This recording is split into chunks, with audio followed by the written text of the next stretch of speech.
Hi there, my name's Philip Pinion, and I coordinate the Writing Center at Wallace Community College. And today I wanted to talk to you a little bit about job materials, and specifically two types of job materials, the resume and the cover letter. These documents are very, very important for when you get ready to apply for jobs. In fact, there are two of the most important aspects of the actual application. Whether you're turning in a paper application or an application online, the resume and cover letter are almost always included as attachments or submitted with the physical application. So, first, let's cover some of the basics of a resume. Now, sometimes resumes can seem very mysterious or confusing because maybe we weren't shown exactly how to put them together. So, today, my hope is to show you some of the basics to give you an idea of just how they should be put together professionally. The important thing to know about the resume is that it is the overview of your experience. Sometimes I see people fall into the trap of trying to include just about everything they've ever done, ranging from their years in high school all the way up into all of their jobs that they've ever had.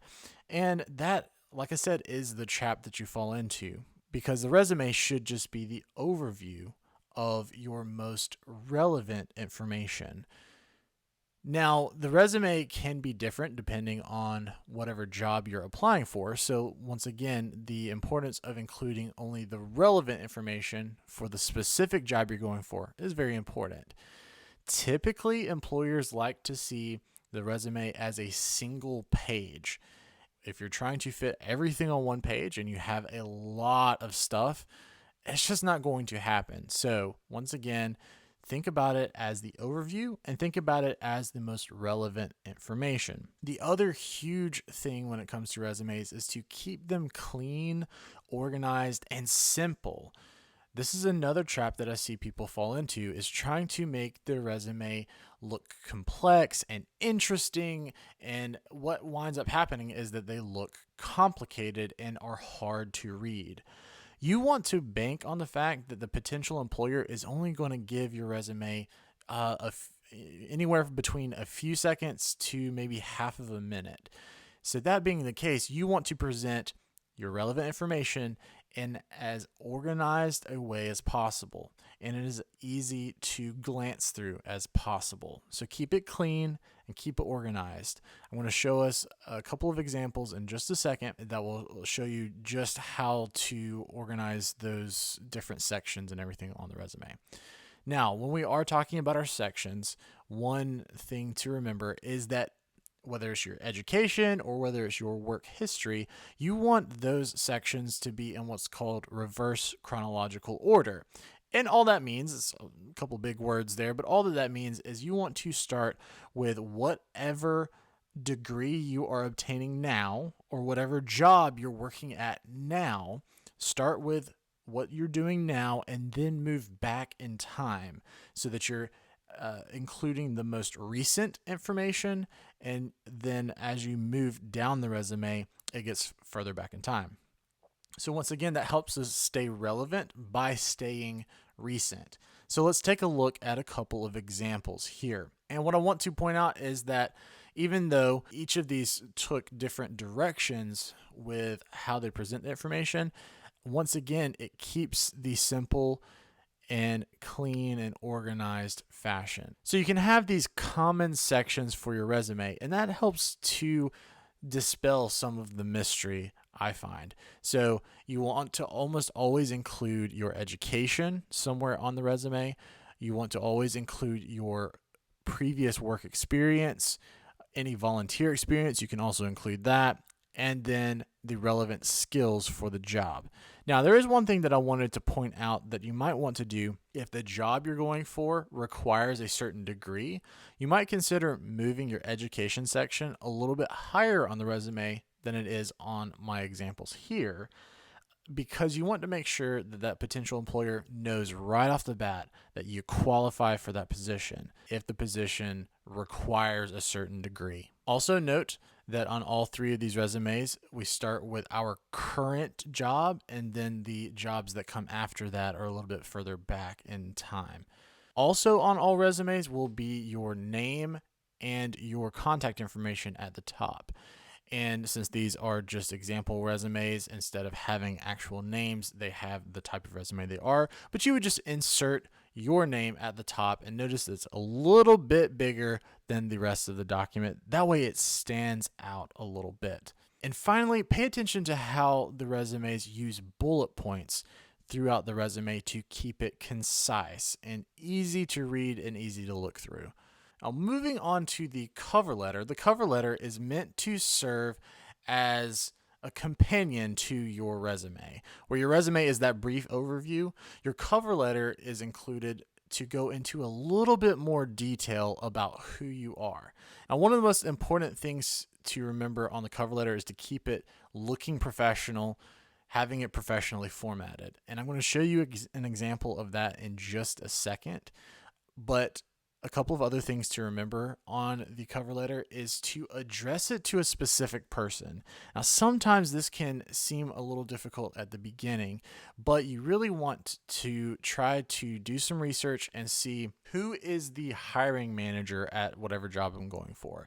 Is there any information in the orientation emails that the employer sent that says, who will be interviewing you, and try to address the cover letter to that specific person.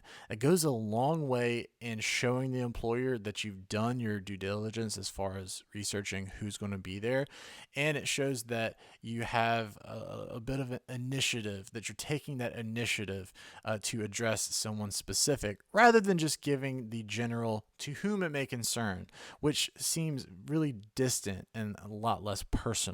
Kind of like with the resume, the cover letter might seem really confusing and mysterious at first, but it's really just broken down into 3 sections: an introduction, a body section, and a conclusion. Now, in the introduction, I like to introduce who I am and also how I came across the job position, especially if it was because a current employee of the business or organization told me about the position or suggested that I apply or is referring me.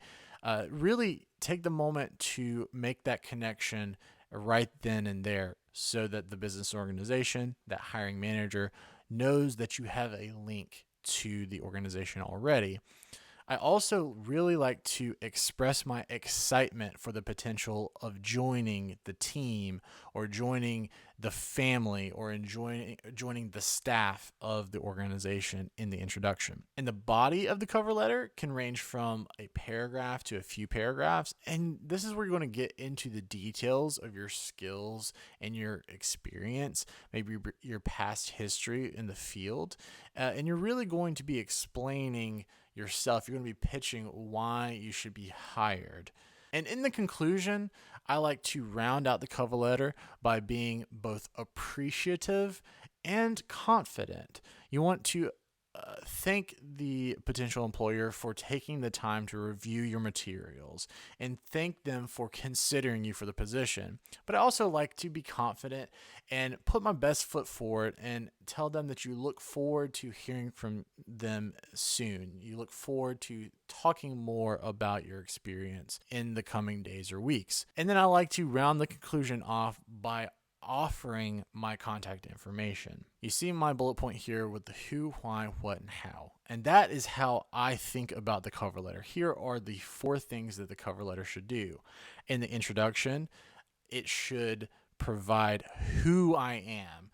In the body, it should tell the potential employer why they should hire me. Then I'm going to provide what I can bring to the table, what skills and experience I can bring. And then I like to explain how I'm going to implement the skills or my experience or my previous history, how I'm going to implement my excitement and my passion for whatever job it is. And then finally, just remember, like I said before, I like to provide my contact information.